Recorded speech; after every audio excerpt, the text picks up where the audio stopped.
આ નાથ સંપ્રદાયના 12 પંથો છે.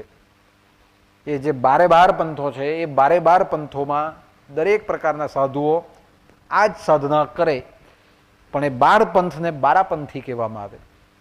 અને 12 પંથી જે પંથ છે એમાં પહેલો પંથ છે સતનાથી, જે બ્રહ્માજીના પ્રવર્તક છે. બીજો પંથ છે ધર્મનાથી, જેમાં યુધિષ્ઠિરને યોગી ગણવામાં આવ્યા અને એના પ્રવર્તક યુધિષ્ઠિર છે.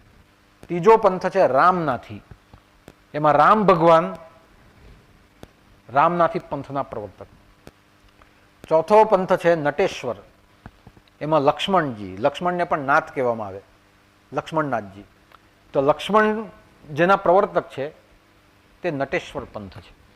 પછી છે કપિલ પંથ, જેમાં કપિલ મુનિ જેના પ્રવર્તક તે કપિલ પંથ.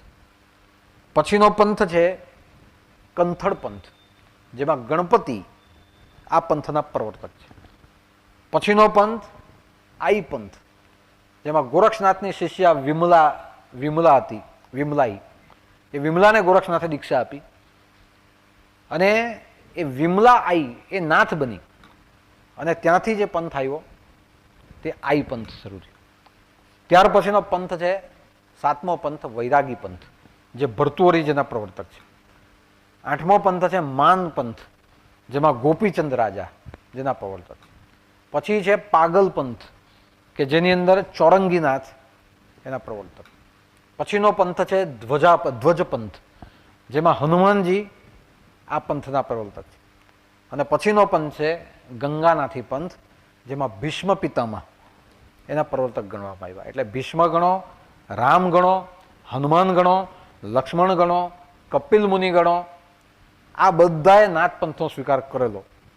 એ બધા નાથ યોગી બન્યા અને એ બધા નાથ યોગી બન્યા અને આ 12 પંથને એ લોકોએ ચલાવ્યામાં ભીષ્મ પણ આવે, એમાં યુધિષ્ઠિર પણ આવે.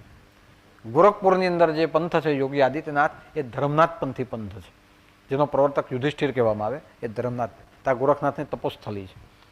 અને આપણે હરિયાણામાં બાબા મસ્તનાથની જે જગ્યા છે એ આઈ પંથની જગ્યા છે, જેને વિમલા આઈ એ નાથ બની અને ત્યાંથી આ એક પંથની શાખા ચાલુ થઈ. હવે અહીંયા તમે જુઓ કે રામ પણ નાથપંથી છે, લક્ષ્મણ બી નાથપંથી છે, હનુમાનજી બી નાથપંથી છે.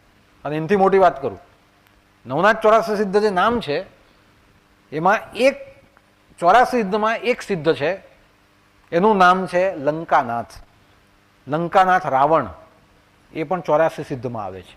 રાવણે પણ ઉપાસના કરેલી અને એવું કહેવાય કે રાવણને પણ દીક્ષા પ્રાપ્ત થયેલી. અને એ રાવણને જે દીક્ષા પ્રાપ્ત થયેલી, રાવણને પણ યોગી બનાવવામાં આવેલો અને રાવણને નવનાથ 84 સિદ્ધમાં સ્થાન છે. લંકાનાથ રાવણ એને કહેવામાં આવે, રાવલપંથી.